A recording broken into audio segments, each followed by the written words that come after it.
Isang araw, nagmamaneho sa Cuba, aking nakita, babaeng saksakan ng ganda.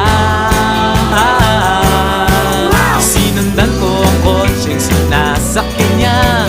Hindi ko nakitang may dumarating pala. Hindi ko naiwasan, kami bigla nagkabanggaan.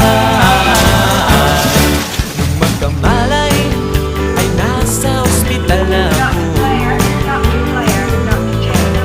Nasikaso ng doktor na pili ng nanay ko.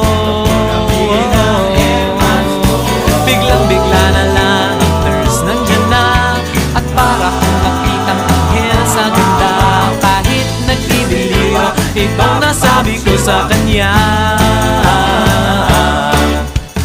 Ale, nasa